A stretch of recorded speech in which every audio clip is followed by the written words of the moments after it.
Hello, how are you guys? Jamani, Regina Daniels was beaten by her husband. Lakini ukija kuangalia vizuri, tayari kulikuwa kuna red flags za muda mrefu. Though Regina mwenyewe, huyu actress kutoka Nigeria, alisema kwamba it is better to cry on a Bentley or on a Ferrari kuliko kulia kwenye umaskini. Huyu binti na mume wake age gap yao ni kubwa sana. She is 25 or 27, mume wake ana miaka zaidi ya 70. Sasa age gap ni kubwa sana. Ikishatokea tayari, kwanza social classes ni tofauti. Mwanaume ana mali sana, mwanamke hana kitu, ni wa kawaida.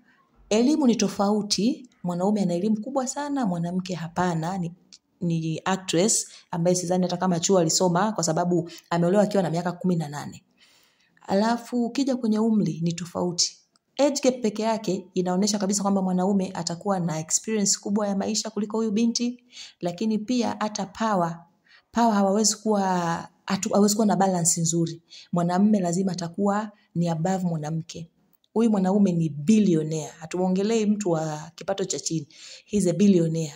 Anaweza ka-afford hizi ndege binafsi.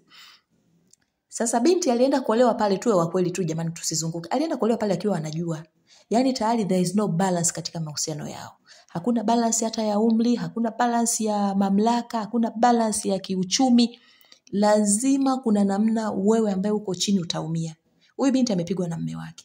Imenisikitisha sana hiyo pati ambayo binti amepigwa, amelia kwa uchungu. Especially pale sehemu anaposema kwamba in Neddy's house I am nothing. Lakini in my house I am free. Huyu binti ameongea kwa uchungu sana. Na akasema the violence is too much. Yani hawezi kustand ile mapigo, amekuwa manake anapitia mateso ama vipigo vya mara kwa mara. Imeniumiza. Lakini binti mdogo wa miaka 18 ukaenda kuolewa na mtu ambaye ana miaka 60 huko. Wewe una miaka 25 sasa hivi, mwanaume ana miaka 70 na jamani, balance haipo mabinti. Inawezekana wanapenda pesa, lakini lazima uangalie, uconsider vitu kama hivyo. Kwanza wewe mwenyewe ujiangalie. Level yako ni ipi, afu unataka mwanaume namna gani?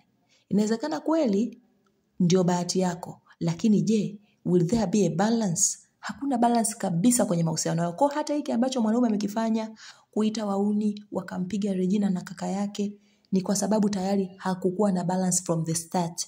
Mwanaume ana pesa sana, mwanaume ana elimu kubwa, mwanaume ana mamlaka makubwa, binti hamna kitu. Age gap ni tofauti mno, ni mtu mzima mno. Hivi mnakaa hata mnajadili nini na mzee kama huyo? Afu binti ni mdogo.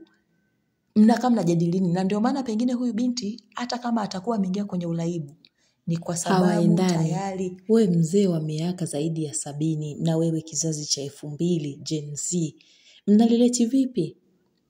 Pengine sasa mwanaume huyu ametoka aka-claim kwamba mwanamke anajihusisha na uraibu na amekuwa anafanya vitu vya ajabu. We all know kwamba mtu anapokuwa kwenye drugs, kuna baadhi ya tabia anaweza asizifanye zikawa nzuri, akawa ni mtu wa tofauti kidogo. Lakini ndo hii sasa, binti unapopenda pesa basi angalia hata umri jamani. Mbabu yule itafikia mahali kuna faraja utaikosa.